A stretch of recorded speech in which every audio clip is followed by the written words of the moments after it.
네, 정말 새로 우리 가족이 또 우리 나들목 육상교회 가족이 되신 분들 정말 진심으로 환영합니다. 아직 우리 가족이 안 되신 분들도 이 가운데 여럿 계시는데요. 또 2016년에는 또 나들목 육상교회 가족이 되시는 그 과정들을 하나씩 밟아가셨으면 좋겠다라는 생각을 해봅니다. 네, 우리 오늘 같이 말씀 나누도록 하겠습니다. 뭐 아시는 분들 계시겠지만 1년에 한 번씩 그 한국의 그 뭐 교수신문에 이것이 나오죠. 한 해를 평가하며 돌아보며 올 한 해 한자 사자성어로 이렇게 한 번씩 발표를 하시는 것 같은데, 올해의 2015년에 한 해를 평가하는 단어가 혼용무도라고 이렇게 단어가 되었습니다.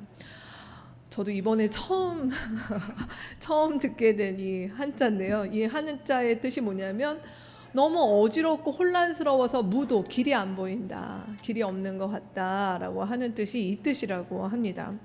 근데 이 뜻은 주로 어느 때에 쓰이냐면 어리석은 군주 때문에 나라가 혼란스러운 상황을 일컬어서 이 혼용무도라고 이렇게 표현을 한다고 합니다. 박근혜 정부에 대한 어떤 지지나 반대나 다양한 것들이 있겠지만, 올 한 해를 돌아보면서 우리 한국 사회의 교수 사회의 평가는 그렇게 긍정적이지는 않은 것 같습니다. 이 단어로 볼 때에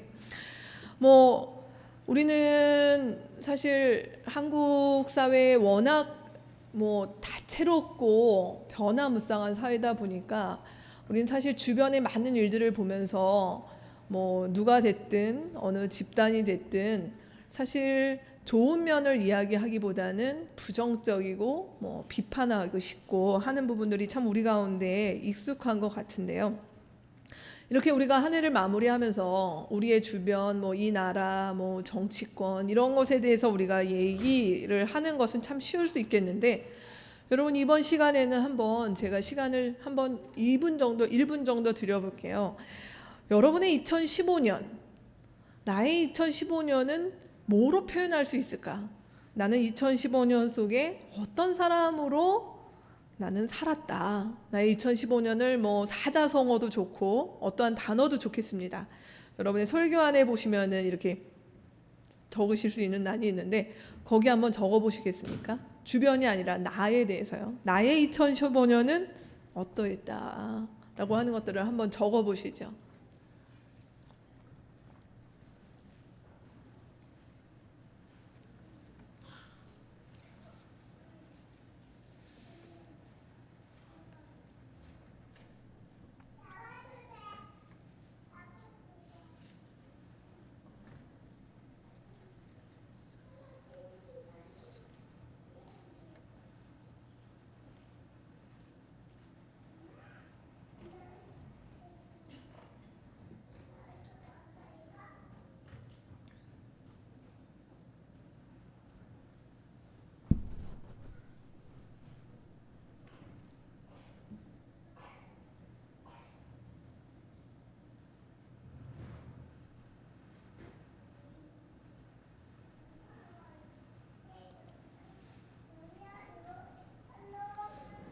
문장으로 이렇게 길게 쓰지 마시고 네, 어떤 단어로 아니면 어떤 형용사로 이렇게 그냥 짧게 쓰시면 되겠습니다.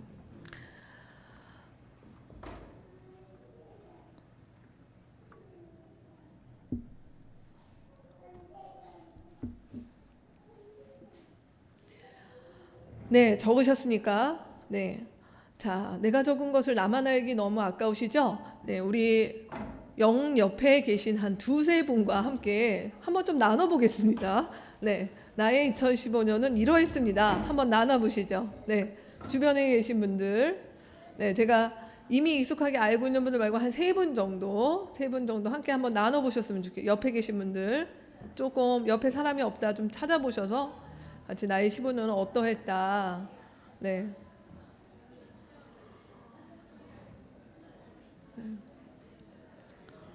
우리 서승원 형제님은 옆에 우리 응재 형제님 같이 나누셔도 이렇게 좋겠습니다. 네, 네, 네.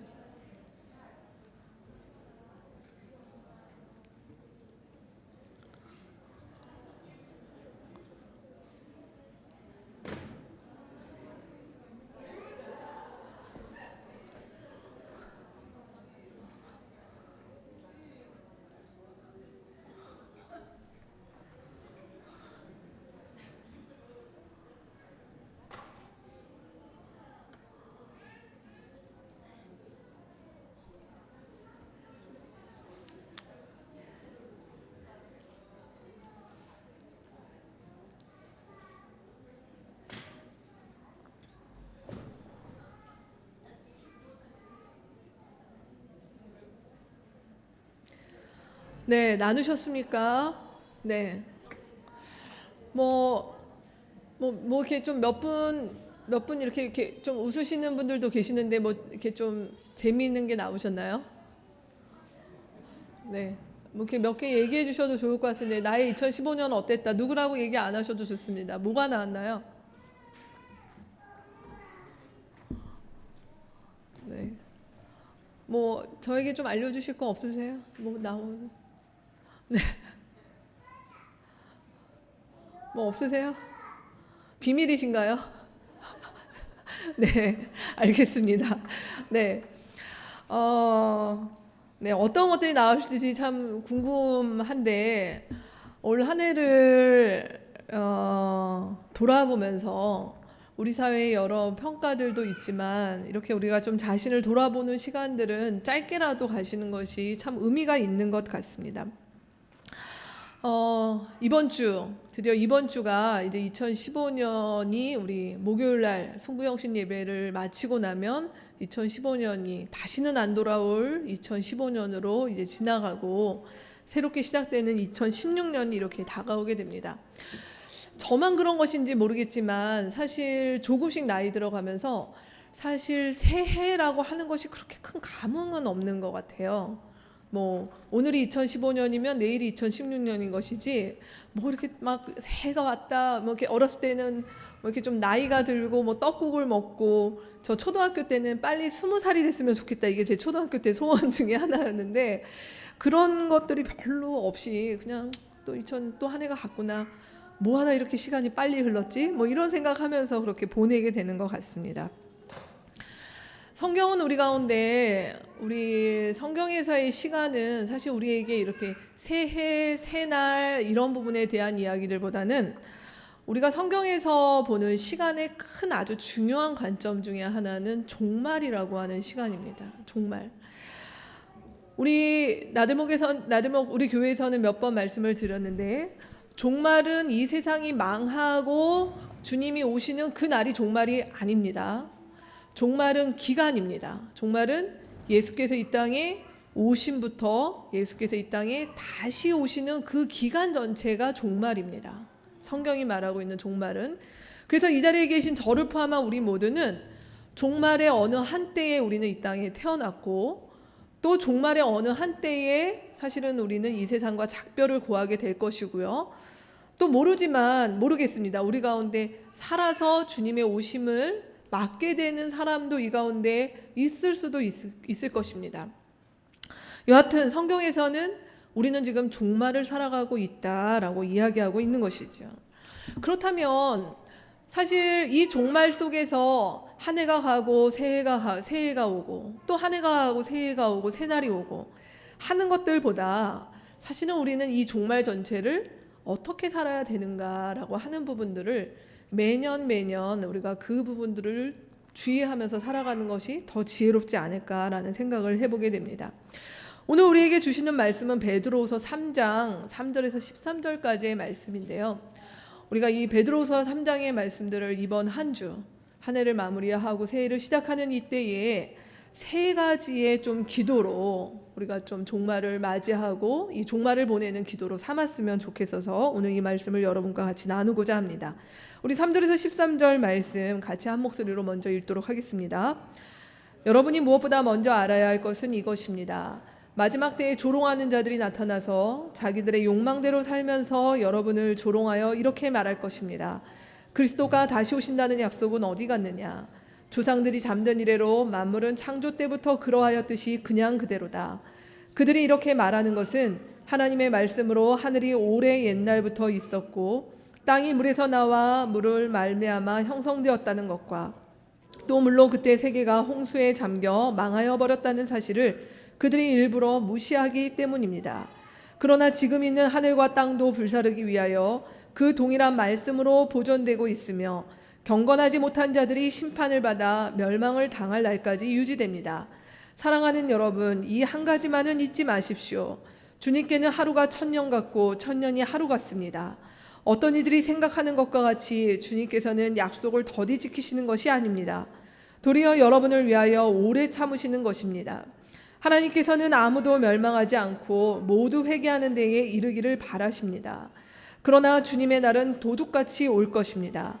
그날의 하늘은 요란한 소리를 내면서 사라지고 원소들은 불에 녹아버리고 땅과 그 안에 있는 모든 일은 드러날 것입니다.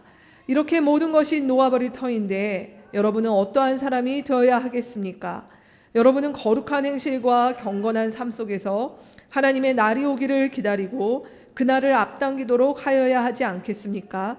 그날의 하늘은 불타서 없어지고 원소들은 타서 녹아버릴 것입니다. 그러나 우리는 주님의 약속을 따라 정의가 깃들여 있는 새 하늘과 새 땅을 기다리고 있습니다. 오늘 말씀 3절에서 7절의 말씀은 우리에게 이런 기도를 하게 합니다. 우리가 이 종말을 살아가면서 욕망을 바라보지 않고 욕망의 끝을 볼 수 있는 지혜를 주십시오. 우리로 하여금 이런 기도를 하게끔 하게 됩니다. 3절 말씀에 보면 무엇이라고 얘기하냐면 마지막 때에, 이 종말 때에 우리 주변에 늘 있는 사람들이 누구냐면 자기의 욕망대로 살면서 우리를 조롱하는 사람들이 있다라고 이야기를 하고 있습니다. 욕구와 욕망은 다른 것입니다. 사람에게는 다 욕구가 있죠. 잠자고 싶고 먹고 싶고 쉬고 싶고 하는 이 욕구를 성경에서는 그 욕구를 부정하거나 욕구를 죄악시하지 않습니다. 근데 그 욕구가 지나쳐서 그것을 반드시 수단과 방법을 가리지 않고 그것을 쟁취하고자 할 때, 그래서 그것을 쟁취하고자 하는 것들이 하나님보다 우선되는 것, 그것이 욕망이고 그 욕망에 대해서는 성경이 욕망, 욕심, 이것은 죄다라고 정의를 내리고 있는 것이죠. 근데 오늘 말씀에 무엇이라고 얘기하냐면 우리가 살아가는 이 세상에는 욕망대로 살아가는 사람들이 우리 주변에 늘 있다는 것이에요. 늘 있다. 그렇죠? 하나님 없이 살아가는 사람들의 대부분의 특징들은 이 욕망대로 살아가는 것에 충실한 것입니다. 욕망대로 살아가는 것, 이 욕망대로 살아가는 것이 요즘 특히 이 자본주의 사회를 살아가고 있는 우리에게는 이 욕망대로 살아가는 사람들도 두 부류가 나눠지는 것 같습니다. 욕망대로 살고 싶은데 욕망대로 살 수 있는 능력이 받쳐주는 사람, 그 사람이 우리 사회의 승자입니다. 근데 욕망대로 살고 싶은데 그 욕망대로 살 수 있는 능력이 안 받쳐주면 그는 우리 사회의 패자인 것이죠. 그렇게 나눠져 있습니다. 그래서 그 욕망대로 살아가는 수 있는 능력을 지닌 사람들이 특별히 이 땅에 있는 많은 사람들을 바라보면 때 그들이 무슨 와서 우리를 놀리거나 그러는 것이 아니라 여기서 말하는 조롱이라는 것은 그들과 그 욕망대로 살 수 없는 능력을 지닌 사람들은 늘상 이런 것들을, 이런 마음들을 갖게 되는 것입니다. 저들의 삶이 부럽고 저들의 삶을 바라보면서 내 삶이 초라하게 느껴지고 저들의 삶을 바라보면서 그것이 기준이 되고 그것이 진리가 되어서 내가 그렇게 못 사는 것에 대한 조급함과 이런 것들이 있게 되는 그 모든 것들이 사실 이 조롱이라고 하는 말 속에 포함되어 있는 것입니다. 근데 오늘 말씀은 무엇이라고 얘기하냐면 이렇게 욕망대로 살아가는 사람들은 4절에서 6절 말씀에 보면 그 욕망대로 살아가는 자들은 하나님을 모른다라고 하는 것이에요. 오늘 4절에서 5절 말씀에 보면 그들은 무엇이라고 얘기하냐면 이 4절에서 5절 말씀, 6절까지의 말씀은 이렇게 창조와 홍수 심판에 대한 얘기지만 압축해서 얘기하면 그런 얘기예요. 하나님 도대체 어디 계시는데? 이렇게 얘기하는 것입니다. 하나님 어디 계시는데? 자, 여러분 주변을 한번 보십시오. 이 욕망대로 살아갈 수 있는 능력을 지닌 많은 사람들이 사실은 어떤 생각을 가지고 있냐면 굳이 하나님 없이도 이 세상을 살만한 거예요. 굳이 하나님 없이도 나의 능력과 내가 가진 것들로 충분히 내가 행복을 누리고 내가 얻고자 하는 것들을 누릴 수 있는 사람들에게 굳이 하나님은 그들에게 있어야 될 존재도 아니고 하나님이 예수님이 다시 오신다거나 하나님이 심판하신다거나 하는 이야기들은 그렇게 나의 삶 가운데 와닿는 이야기가 아니라는 것입니다.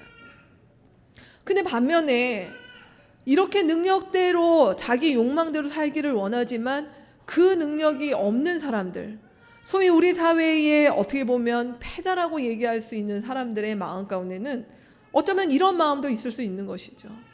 하나님이 살아계시다면 왜 이 세상이 이렇게 불공평한가? 하나님이 살아계시다면 왜 이런 일들이 있는가? 왜 하나님이 살아계시다면 나의 인생에는 이런 일을 주시는가?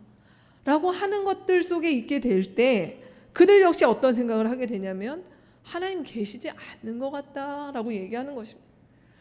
그래서 욕망대로 살아갈 수 있는 능력이 있던 없던 이 땅에 살아가는 많은 사람들, 그 욕망대로 살아가는 일에 충실하고 거기에 헌신하는 사람들일수록 사실은 그들은 하나님을 모릅니다.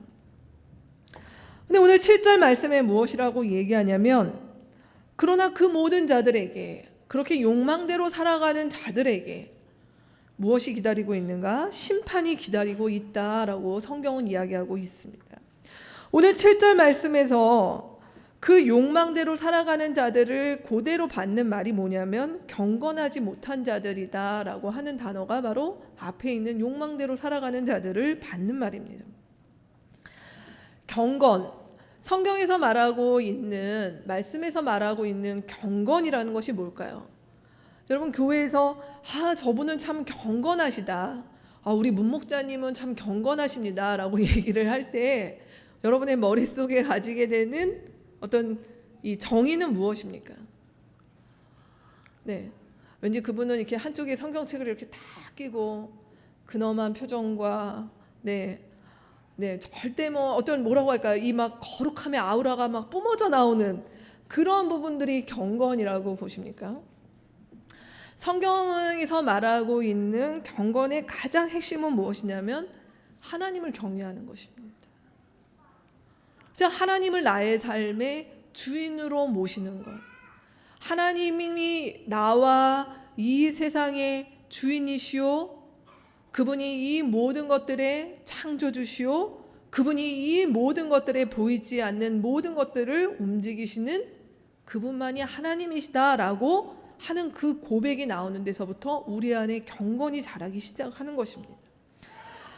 그러기에 하나님을 안 믿는 사람들, 하나님을 모르는 사람들의 마음 가운데는 이 경건이라는 것이 절대로 자리 잡을 수 없는 것이죠. 경건은 우리가 어떤 수련이나 아니면은 돌을 닦거나 해서 경건해지는 것이 아니라 하나님을 알아보고 하나님을 믿기 시작하고 하나님을 인정하기 시작할 때 우리 안에 경건이라고 하는 것들이 자리 잡기 시작하는 것입니다. 우리 이번 주 성탄 예배 때 우리 권주영, 여기 앞에 계신 우리 권주 형제님 세례를 우리 예배 가운데 같이 받게 되었는데요. 이렇게 하나님을 믿기 시작하면서 여러분 한번 돌이켜 보십시오. 내 안에 하나님을 믿기 시작하면서 일어났던 변화가 무엇이 있을까? 하나님께서 내 마음 가운데, 우리 마음 가운데 주인이 되기 시작하면 그분이 우리 안에 자리 잡기 시작하면 어떤 일들을 하시기 시작하십니까?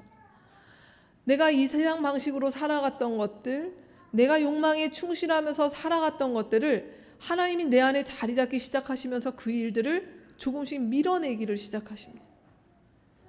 내가 전에 살던 나의 삶의 방식들에 염증을 느끼기 시작합니다. 내가 전에 맞다고 생각했던 것들, 내가 전에 추구했던 것들에 대해서 의심하기 시작하고 회의하기 시작하고, 그러면서 하나님을 내 안에 그분이 자리 잡기 시작할 때마다 내 안에 앞에서 말했던 이 세상의 욕망에 충실했던 나의 삶이 균열이 일어나기 시작하면서 그 일들이 내 안에서 몰아가기 시작하는 그 일들이 바로 내 안에 경건이라고 하는 것들이 자리 잡기 시작하는 것입니다. 그러기에 성경에 보면 예수님께서 팔복에 아주 쉽게 말씀하셨어요. 마음이 청결한 자가 복이 있다. 마음이 청결한 자는 누구를 본다고요? 마음이 청결한 자는 하나님을 본다고 얘기했습니다. 왜 그럴까요? 우리 마음은 청결하지 않습니다. 우리 마음 가운데는 우리가 예수를 믿기 전에 어떤 사람도 마음이 청결하지 않습니다. 우리 마음 가운데는 욕망에 충실하고 내가 주인이 되어서 살고자 하는 그 마음이 내 안에 가득할 뿐이죠. 근데 우리 안에 주님이 자리 잡기 시작하면서 그분이 우리의 욕망과 욕심을 밀어내기 시작할 때 우리의 마음은 청결해지기 시작하면서 그제서야 누구를 보게 되는가? 우리 안에 계신 하나님, 그리고 우리 안에 계셔서 그분의 시선과 그분의 마음으로 나와 이 세상을 바라보길 원하시는 그분을 느껴가기 시작하는 그 일들이 주님이 팔복 가운데서 말씀하신 그 일이라는 것입니다. 그게 바로 경건의 모습인 것입니다. 그러니 오늘 말씀에서 이 세상을 따라가며 욕망에 충실하게 사는 자들에게는 절대로 하나님을 볼 수 없을 뿐만이 아니라 그들에게 기다리고 있는 것은 심판이다 라고 이야기하고 있는데, 왜 심판이 기다리고 있는가? 결국은 그 욕망대로 살아가는 자들이 심판 때에서야 알게 되는 것은 무엇인가? 나와 이 세상의 주인이 내가 아니었고 하나님이셨구나. 근데 내가 지금까지 욕망에 충실하게 살았던 나의 삶은 사실은 일종의 명의도용을 한 것이구나. 내 것이 아니었는데, 나의 인생이 아니었는데, 이 세상이 우리의 것이 아니었는데 그분의 것을 우리가 내 것인 양 마음대로 하고 살았구나. 그래서 하나님 앞에 그 심판이 우리에게 기다리고 있다라고 성경은 이야기하고 있는 것입니다. 사실 오늘 이 자본주의 사회를 우리가 살아가면서 이 욕망에 충실하지 않게 살아가는 것들이 그리스도인으로서 쉽지 않은 일입니다. 이 욕망이라고 하는 것이 꼭 우리에게 아주 나쁜 모습으로만 포장되어 있지 않죠. 지적인 욕망, 공부를 잘하고 성공하는 인생으로 살고자 하는 욕망, 좋은 일을 많이 해서 명예를 얻고자 하는 욕망, 권력에 대한 부분들, 그것이 꼭 나쁜 동기로만 하는 것은 아닐 것입니다. 그러나 성경은 우리 가운데 무엇이라고 얘기하냐면, 그 마음의 동기가 어떠하든 그 속에 하나님과 상관없이 우리의 마음이 욕망의 노예가 되어서 살아가는 것이라면 그는 결코 이 땅 가운데서 하나님을 볼 수 없을 뿐만이 아니라 사실은 그렇게 살아가는 삶 가운데 심판이 기다리고 있다라고 이야기하고 있는 것입니다. 그래서 베드로 사도는 무엇이라고 이야기하는가? 우리는 늘 한 해를 마무리하고 새해를 시작하며 여러분이 내년에 어떠한 계획과 또 어떠한 기대와 소망이 있는지 저는 모르지만 우리가 욕망에 충실해서 살아가는 것이 아니라 그 욕망의 끝을 볼 수 있는 지혜 가운데 이 세상을 살아가는 법들을 배우라 라고 베드로 사도가 우리에게 먼저 권면하고 있습니다. 두 번째로는 8절에서 10절까지의 말씀입니다. 우리가 그렇게 살아가기 위해서는 이 땅 가운데서 조급함을 내려놓고 주님의 시간을 사는 지혜를 달라고 하나님 앞에 기도하라 라고 이야기하고 있는 것입니다. 8절에서 10절 말씀에 보면 8절 말씀에 이렇게 기도하고 있습니다. 여러분 기억하십시오. 잊지 마십시오. 주님께는 하루가 1000년 같고 1000년이 하루 같습니다. 이렇게 베드로 사도 먼저 이야기하고 있습니다. 사실 이 베드로 사도의 편지인 베드로 후서가 기록되었을 때 베드로 후서는 베드로가 노년에 기록했던 것입니다. 우리 기록이나 여러분 많이 아시겠지만 베드로 사도는 순교를 당해서 그가 죽음을 당했었죠. 그때의 1세기 교회의 정황은 무엇이냐면, 우리 아까 아이들 메시지에서도 나왔지만 예수님이 속히 오신다고 제자들에게 말씀하셨어요. 예수님이 속히 오시겠다, 내가 금방 오겠다라고 얘기했기 때문에 1세기 교회는 그 예수님이 정말로 금방 오실 줄 알았던 거예요. 근데 예수님께서 그 금방이 생각보다 길어지는 것이죠. 그리고 1세기에 있었던 예수님의 목격자였던 예수님의 사도들과 그와 함께 있었던 그의 제자들이 순교를 당하거나 아니면 나이가 들어서 이 세상을 떠나는 일들이 남겨지기 시작을 하니 그때서야 기록되기 시작한 부분들이 예수의 목격자들에 의해서 신약 성경이 그때 기록되기 시작했던 일들입니다. 그렇게 예수님께서 안 오시고 있었던 이 상황 속에서 주변에서 많은 공격들이 있었던 것입니다. 거짓말 같은데 안 오시네. 에이, 너희 뭐 이상한 거 믿는 거 아니야? 그렇게 왜 살아? 아닌 것 같아. 이런 많은 이야기들을 들었던 정황이었던 것 같습니다. 근데 오늘 그들에게 베드로 사도가 이야기하는 것이 무엇입니까? 주님의 시간대가 우리와 다르다라고 하는 얘기를 하고 있는 것입니다. 주님은 어떻게 사신다고요? 1000년을 하루처럼 사세요. 예수님 지금 며칠 지나셨나요? 이틀 좀 지나셨나요? 네.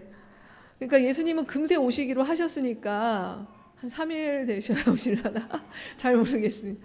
근데 여기서는 꼭 하루가 1000년 이렇게 딱 되는 것이 아니라 그만큼 우리에게 1000년이라고 하는 시간은 우리 중에 누구도 살아본 적도 없고 살 수도 없는 시간인데, 그 어마어마한 시간을 마치 우리가 느끼기에 하루처럼 사시는, 그러니까 전혀 우리가 상상할 수도 이해할 수도 없는 그런 어떤 시간을 초월하여서 사시는 분이시다라고 이야기하고 있는 것입니다. 근데 그 분이 9절 말씀에 보면 무엇이라고 얘기합니까? 주변에서 이런 얘기가 계속 있는 거죠. 왜 안 오시는데? 예수님이 곧 오신다며, 금방 오신다며, 왜 안 오시는데? 할 얘기가 없었던 것 같습니다. 근데 오늘 베드로 사도가 무엇이라고 얘기하냐면, 주님이 게으르시거나, 주님께서 지금 그 약속을 잊어먹으셨거나, 주님께서 무슨 다른 일들 때문에 분주하신 것이 아니라 9절 말씀에 보면 지금 기다리고 계시다라고 얘기하는 것입니다. 그분이 왜 기다리고 있는가? 왜 기다린다고요? 9절 말씀에 보면요, 이 땅에 주님께서 지은, 하나님께서 만드신 모든 사람이 아무도 멸망받지 않기를 주님께서 원하신다는 거예요. 그들 모두가 돌아와서 자신들의 욕망에 충실하게 살아가는 그런 허망한 삶을 살지 아니하고 인생과 이 세상의 주인이신 하나님을 만나 자신의 삶을 가치 있게 사는 그 일에 이를 때까지 하나님은 오늘도 기다리고 계신다라고 말하고 있는 것입니다. 그러기에 주님의 사랑은, 주님의 시간은 사실 사랑인 것이죠. 주님께서 지금 무엇인가 막 불을 뿜고 뭐 이렇게 진노의 칼을 갈고 하나님께서 그러신 분이 아니라 사실은 기다리고 계시다. 그게 누구라 할지라도 하나님께서는 기다리고 계시다라고 이야기하고 있는 것입니다. 사실 우리 중에 많은 사람들이, 저도 그럴 때가 있는데요, 저 사람은 정말 그런 사람 있지 않습니까? 뉴스나 뭐 이렇게 보면 너무 말도 안 되는 나쁜 일을 하거나 잔혹한 일들을 했던 것들을 뉴스로나 이런 소식을 접하게 되면 저런 사람들은 그냥 심판받았으면 좋겠다. 저런 사람들은 그냥 뭐 이렇게 했으면 좋겠다 하는 부분들이 분명히 있습니다. 저만 그런가요? 저는 좀 많네요. 있습니다. 근데 오늘 주님 무엇이라고 얘기하냐면, 그렇게 우리가 싫어하고 미워하는 그 어떤 누구도 주님은 그조차도 돌이켜 주님 앞에 회개하고 그의 인생의 방향을 전환하여 돌아오기를 주님은 기다리고 계신다라고 하는 부분입니다. 우리 어른들이, 또 우리 부모님들이 하시는 말씀 중에 뭐 그런 얘기가 있잖아요. 10손가락 깨물어서 안 아픈 손가락 없다. 하나님 우리를 정말 만드셨는데 한 사람 한 사람 이 땅 가운데 그가 아무리 파렴치하고 그가 아무리 잔혹한 일을 했다 하더라도 이 땅 가운데 태어난 모든 생명들은 하나님의 형상으로 지어진 귀한 존재이기 때문에 하나님께서는 오늘도 그들 모두가 돌아오기를 바라신다라고 하는 것들이 주님이 오늘 우리를 향해서 기다리고 있는 시간이다라고 말씀하고 있는 것입니다. 그러기에 사실은 이런 일들 속에서 우리의 인생을 바라보면 단순히 주님의 오심뿐만이 아니라 올 한 해도 그러한 일들을 여러분 인생 가운데 겪지 않으셨는지 모르겠습니다. 왜 하나님께서 이 일들을 안 이뤄주실까? 왜 인생 가운데 나에게 이렇게 어려운 시간이 있을까? 정말 하나님 나를 사랑하신다면 이런 일들은 안 주셔야 되는데 하는 일들이 우리의 인생 가운데 있을 수 있죠. 우리의 생각과 그분의 시간대가 다름을 알겠지만 때로는 그 시간들이 너무 견디기 어렵고 한계가 느껴지는 때가 우리의 인생 가운데 있는 것 같습니다. 근데 오늘 말씀은 우리 가운데 무엇이라고 얘기합니까? 그 주님의 시간이 우리의 인생과 다름을, 그리고 그 주님의 시간은 우리의 인생을 향한 진노나 심판이 아니라 사실은 사랑 가운데서 우리 모두를 향하여 기다리고 있는 그 시간임을 잊지 말라라고 이야기하고 있는 것입니다. 그러면서 10절 말씀에 보면 무엇이라고 얘기합니까? 그러나 이 주님의 시간은 마냥 무한대로 늘어지고 기다리고 그 기다림의 끝이 없는 것이 아니라 반드시 그날은 종료되는 날이 있다. 그날은 도적같이 우리 가운데 온다라고 이야기하고 있습니다. 성경에서 말하는 이 도적같이, 우리에게는 도적 같지만 예수님에게는 도적이 아니죠. 예수님은 예정된 날에 오시는 것이죠. 예수님께서는 이미 정하신 그 날에 오는 것입니다. 성탄절날 저희 가정교회 그 식구들과 이제 저희 집에서 가교 모임을 이렇게 했는데, 한 해를 돌아보면서 이렇게 서로에게 뭐 이렇게 뭐 이야기를 해주는 그런 시간을 가졌습니다. 그 가운데 우리 여기에 앉아 있는 우리 김상은 자매가 그날따라 하나님께서 영감을 주셨는지 놀라운 아주 덕담들을 어찌나 이렇게 많이 했는지 너무 놀랐습니다. 근데 그날 우리 김상은 자매가 했던 이야기 중에 저도 제 마음 가운데 너무 와닿았던 이야기가 있어서 여러분과 같이 나눴으면 좋겠습니다. 그 이야기가 무엇이냐면, 우리의 인생을 비행기 타는 것에 비유를 한 이야기가 있습니다. 상은 자매가 무엇이라고 했냐면, 우리가 먼 곳을 여행을 갑니다. 뭐 한 15시간 뭐 아프리카나 뭐 미국만 우리가 가다 하더라도 8시간 9시간 비행기 타는 곳들이 있죠. 비행기 9시간 9시간 지루합니다. 자고 일어나도 할 게 없어요. 영화 보고 밥 주는 거 먹고 또 자고 뭘 해도 무료합니다. 그 시간들을 안 가는 것 같습니다. 하지만 그 시간들이 무료하고 아무것도 안 하는 것 같지만, 결국은 그 시간이 마무리될 때쯤 우리는 도착해 있는 것과 같이 우리의 인생이 그 비행기 안에 있는 인생과 같다. 그래서 내 인생에 어떤 일들이 때로는 막혀 있는 것 같고, 때로는 무엇인가 안 되는 것 같고 무료한 것 같지만, 하나님의 그 계획은 그 비행기처럼 이미 움직이고 있는 것이다. 그래서 그분의 때에 그분의 시간 안에 예정대로 도착하게 될 것이다 라는 말을 했습니다. 상은자매 맞죠? 저는 이 말이 참 맞다. 오늘 말씀을 보면서도 그런 생각을 해봅니다. 얼마나 우리의 인생 가운데, 이 가운데 참 우리가 다양한 연령대가 이 가운데 있는데요, 나이가 젊으면 젊을수록 우리의 인생에 조급함들이 있죠. 내가 빨리 내 나이 또래에 내 주변을 돌아볼 때 내가 성취하고 쟁취하고 싶은 어떤 것들이 있을 수 있습니다. 그런 것들이 안 될 때 우리에게 더 조급함들이 있습니다. 또 나이가 들어서도 그러신 것들 같습니다. 내가 나이를 이렇게 들었는데 내가 노년을 맞이해야 되는데 준비한 것이 없구나 하는 부분들이 우리 사회에 얼마나 많은 분들의 마음을 누를 때가 있습니까? 근데 우리의 인생이 조급한다고 해서 되는 것이냐라는 것입니다. 내가 전철을 탔는데, 내가 비행기를 탔는데 빨리 가고 싶어서 비행기 안에서 뛰면 빨리 갑니까? 전철 안에서 뛰면 빨리 갑니까? 하나님의 시간은 그와 같습니다. 예정대로 그 비행기가 움직이는 속도대로 가서 그 시간 안에 도착할 때, 우리는 어쩌면 그 속에서 할 수 있는 것들은 기다리고 조급함이 아니라 그 속에서 인내하며 이 모든 시간들 속에 담겨있는 주의 사랑을 우리가 그 속에서 버텨내며 살아가는 것, 그것이 오늘 주님이 말씀하시는 그것이 주님의 시간이다. 그러기에 우리의 인생을 향하여 때로 조급함이, 때로는 어떤 독촉이, 때로는 어떤 압박이 우리 가운데 있다 하더라도 거기에 매이지 말고 주님의 시간을 사는 지혜를 얻으라. 이것이 베드로 사도가 우리에게 두 번째로 권면하고 있는 것입니다. 얼마나 좋습니까? 우리가 예수님을 만나고 주님을 우리의 마음 가운데 모시기 시작할 때, 사실은 이러한 변화들이 우리가 훈련을 많이 받거나 수련을 많이 하거나 무엇인가를 얻어서 누리게 되는 것이 아니라, 우리 안에 들어오셔서 우리 안에 살고 계시는 주님께서, 주의 성령께서 우리 안에 이루시는 일들이 이러한 변화들입니다. 이런 변화 가운데 이제 마지막으로, 그러기에 우리는 정말 그 날이 주님께서 오셔서 이루실 그 새 하늘과 새 땅을 기대하며 살게 되는 그 소망으로 우리가 매년을 살아갈 수 있다라고 마지막으로 이야기하고 있습니다. 11절에서 13절 말씀 이렇게 이야기하고 있습니다. 11절 말씀에 이런 말씀이 있죠.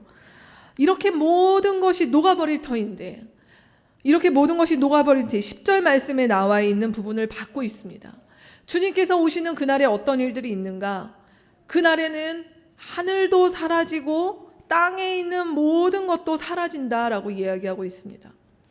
특별히 10절 말씀, 제가 여기 10절 말씀을 바로 그냥 넘어갔는데요, 10절 말씀에 보면 뭐라고 이야기하냐면, 도둑같이 주님께서 오시는 그날에는 어떤 일들이 있는가?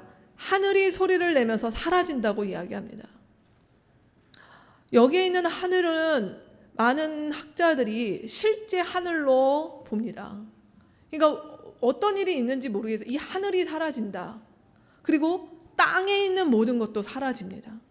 여기에 있는 땅에 있는 모든 것들은 자연 만물뿐만이 아니라 우리가 이 땅 가운데서 이루고 쌓았던 그 모든 것들도 주님의 날에 모든 일은 드러날 것입니다. 이렇게 우리 성경에 표현되어 있는데 이것에 대해서 다른 번역은 모든 것이 타버릴 것입니다. 그리고 바울 사도는 더 나아가서 이렇게 타버리는 가운데서 남을 것, 타지 않고 남는 것만이 그것이 우리의 인생이 될 것입니다. 이렇게까지 말씀하고 있죠. 그런 날이 우리 가운데 온다라고 이야기하고 있습니다. 자, 11절 질문은 그런 얘기입니다. 우리가 이 땅 가운데서 살아서 주님을 만나든 아니면 우리가 때가 되어서 주님께서 부르셔서 다시 부활의 몸으로 주님을 만나든 우리가 그때는 어떤 것이 되는가? 이 땅 가운데서 우리가 지금까지 했던 그 모든 것들이 한 번은 싹 다 불에 타서 정말 깨끗하게 전소되는 그 날이 올 터인데 그러면 그 날에 우리는 어떤 사람이 되어야 하겠습니까? 라고 묻고 있는 것입니다. 그러한 날이 될 터인데 그때에 주님 우리 가운데 물으시는 것이죠. 너는 어떤 사람으로 그때 존재하기를 원하느냐? 라고 물어보시는 것입니다. 사실 주님이 우리의 인생 가운데 이것은 매일 매순간 어쩌면 매년 우리가 주님을 따라가는 삶 가운데서 그분이 우리 가운데 너무 자주 물으시는 질문이죠. 너는 나를 만나 어떤 사람이 되었냐? 너는 나와 만난 지 벌써 20년, 10년, 5년이 되었는데 너는 나를 만나 어떠한 사람이 되어가고 있느냐? 그렇게 물어보고 있는 것입니다. 여러분 뭐라고 답변하시겠습니까? 보통 교회에서 이렇게 질문하면 우리 이때 부르는 찬양이 있지 않습니까? 천부여 의지 없어서 손들고 옵니다. 네, 주나를 박대하시면 내가 어디 가겠습니까? 그래서 그냥 죄인이라는 말에 그냥 이렇게 다 묻어가려고 하는 마음이 있어요. 그냥 무조건 일단 하나님 앞에는 일단 엎드리면 끝난다. 그냥 아무튼 나는 죄인입니다. 이렇게 하면 끝난다. 근데 그렇게 하지 마시기 바랍니다. 왜요? 우리가 올해 어떤 사람이 되었는가? 내가 주님 앞에 주님을 만나 어떤 사람이 되었는가? 왜 우리가 이 부분을 얼렁뚱땅 넘어가야겠습니까? 우리 한 해를 마무리하고 새해가 되는 이 말에 우리는 연말정산과 소득공제를 위해서도 우리는 절대 얼렁뚱땅 대충하지 않죠. 여러분 그런 거 얼마나 정확하게 하십니까? 우리 가운데 아이들의 진로지도 진학지도 진학상담 대충 하실 수 있으세요? 나의 재테크와 관련된 것들 이 연말에 새해를 가면서 여러분의 인맥을 위해서 여러분 대충 하십니까? 누구에게 선물을 보내야 되는지 신용카드를 보내야 되는지 그런 거 다 하지 않습니까? 건강관리 내년에는 어떻게 해야 되는지 검진 나오면 그거 무시하고 사십니까? 우리 그렇게 안 하지 않습니까? 근데 왜 우리가 주님께서 우리 가운데 너는 나를 만나 어떤 사람이 되었냐? 2015년 너는 나를 만나 2015년에 어떤 일들이 있었니? 라고 물어보면 주님 저는 그냥 죄인이에요. 왜 이렇게 가냐라는 것입니다. 우리 하나님에게 구체적으로 말씀드려야죠. 내가 잘했던 것 내가 그래도 올해 이랬습니다 하나님. 이런 부분 참 좋았습니다 하나님. 근데 이런 부분 조금 미진했던 것 같습니다. 이런 부분 좀 아쉽습니다. 그럼 내년에 또 우리가 더 하면 되잖아요. 우리가 하나님 앞에 좀 그러한 관계로 나아가야 되는 것 아니겠습니까? 주님 우리의 인생에 던지는 이 질문 앞에 대충 하나님 저 죄인입니다. 이걸로 매년 넘어갔던 것. 그래서 송구영신 때 하나님 앞에 한 해를 돌아보면서 눈물로 회개하고 내년에 잘 살겠다고 다짐하지만 또 내년 이맘때가 되면 역시 또 다시 눈물로 회개하고 했던 우리 그런 일들을 이제는 졸업을 했으면 좋겠습니다. 그리고 정말로 하나님 앞에 주님 내가 2015년에 주님과 이렇게 만나서 주님을 만나 이런 일들이 있었습니다 하는 부분들을 좀 구체적으로 돌아보고 아뢰고 하는 그 일들이 이제 올해 며칠 안 남은 이번 주에 우리 안에 가지는 시간이 있었으면 좋겠습니다. 그러기에 주님께서 하시는 이 질문을 받아들이는 사람들은 어떻게 살아야 되는가? 11절과 13절 말씀에 보면 11절 말씀에 12절 말씀에는 이렇게 이야기하고 있습니다. 어떤 사람이 되어야 되는가라고 이야기를 할 때 12절 말씀에 하나님의 날이 오기를 기다리고 그 날을 앞당기는 사람들로 살라고 주님께서 도전하십니다. 그날을 앞당기는 사람들, 우리가 앞에서 봤던 말씀과 이 말씀은 사실 상충되는 말씀입니다. 주님의 시간이 있는데 그 주님의 시간이 우리가 아까 들었던 것처럼 그 주님의 시간은 우리가 어떻게 할 수 없습니다. 근데 오늘 12절 말씀에 주님의 시간을 앞당기라고 얘기하는 이 얘기가 뭘까요? 주님의 시간을 어떻게 앞당길 수 있겠습니까? 오늘 이 말씀은 베드로전서 우리가 읽었던 말씀 속에서 보면 주님의 시간이 어떻게 앞당겨지는가 우리가 오늘 힌트를 주고 있습니다. 주님의 시간은 어떻게 앞당겨지는가? 이 땅 가운데서 욕망대로 하나님 앞에 살아갔던 자들이 주님을 만나 그 욕망대로 살아갔던 나의 삶의 방향에서 정지하고 유턴하는 것입니다. 그래서 내가 나의 삶의 주인으로 주님을 모시고 그분과 동행하며 그분과 함께 살아가며 하는 일들이 늘어가는 사람들이 조금씩 늘어갈 때마다 주님께서 기다리는 그 시간은 줄어들게 되는 것이죠. 그것이 바로 주님의 날을 앞당기며 살아가는 사람들이 되는 것입니다. 다른 것이 아니라 내년에도 우리는 주님과 동행하는 사람들, 주님 앞에서 내가 어떠한 사람이 되어야 되는가, 욕망에 헌신하며 살아갔던 삶을 점점 더 멀리하고 주님으로 만족하는 사람, 주님 때문에 자족하는 사람, 주님과 동행할 수 있는 사람으로 살아가는 것들, 그 일들이 주의 날을 앞당기는 사람이다 라고 이야기하고 있습니다. 그러한 일들이 우리 안에 있기 시작할 때 마지막으로 13절 말씀에 무엇이라고 얘기하냐면 그러한 마음들과 그런 일들이 우리 안에 커지기 시작할 때 우리는 그 소망을 바라보게 됩니다. 새하늘과 새 땅을 바라보게 됩니다. 우리가 신앙생활을 더 열심히 할수록, 우리가 주님을 더 깊이 만날수록 일어나는 변화는 일단 이 세상 가운데 욕망대로 살아가는 삶에 대해서 거리감을 두게 되고, 그리고 이 땅 가운데서 욕망대로 살아가는 사람들의 그 어리석음과 때로는 그들 때문에 이 세상에 고통하고 신음하는 것들을 바라보면서 우리는 하나님 앞에서 탄식하게 되죠. 그리고 하나님 앞에서 기도하게 되죠. 그리고 우리가 하는 것은 주님께서 오셔서 만드실 그 새하늘과 새 땅에 대해서 우리가 기도합니다. 바라봅니다. 근데 오늘 말씀에 무엇이라고 얘기하냐면 그날은 정의가 깃들여 있는 날이다 라고 표현되어 있습니다. 정의가 깃들여 있다. 성경에서 말하고 있는 정의, 우리 세번역 성경에 정의라고 되어 있지만 개역에는 또 의라고 그냥 표현이 되어 있는데요, 성경이 말하고 있는 이 정의의 정의는 바로 하나님과 온 세상의 만물이 바른 관계에 놓이는 것이 정의입니다. 하나님께서 만드실 새하늘과 새 땅은 어떤 날입니까? 하나님과 사람이 그 관계가 회복되는 날, 하나님과 온 세상의 이 신음 가운데 있는 자연 만물이 회복되는 날, 인간과 인간이, 인간과 만물이 하나님 앞에서 바른 관계에 놓여서 더 이상 그들의 욕망 때문에 서로 망가지고 부서지고 상처 주고 신음하게 되는 그 일들이 종료되는 그때가 바로 정의가 이 땅 가운데 구현되는 날일 것입니다.